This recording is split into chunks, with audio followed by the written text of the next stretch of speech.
मोर रामा चाचा बिना आंगनवा सुना सुना लागो है राम किया हो मोर रामा चाचा बिना आंगनवा सुना सुना लागो है राम।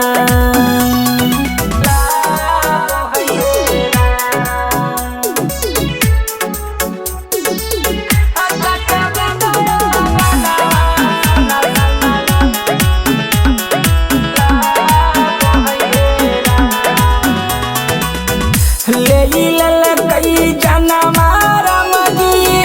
पापी दुश्मनवा जिनका पड़हल सब गरीब के रमनामा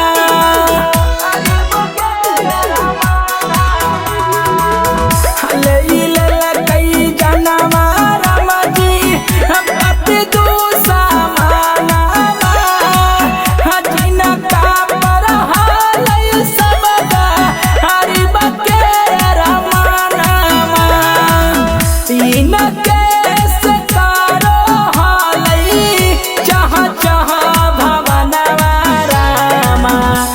किया हो मोर रामा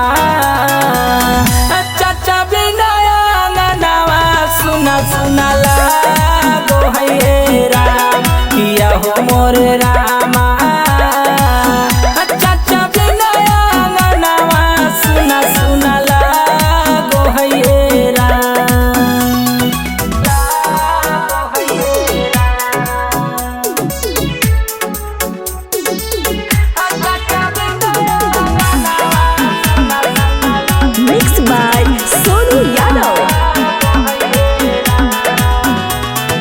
सुन के घटनावा रोबई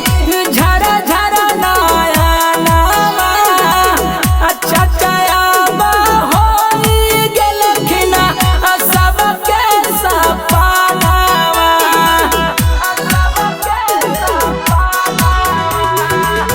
सुन के घटनावा रोबई झरा झरा नया नवा चाचा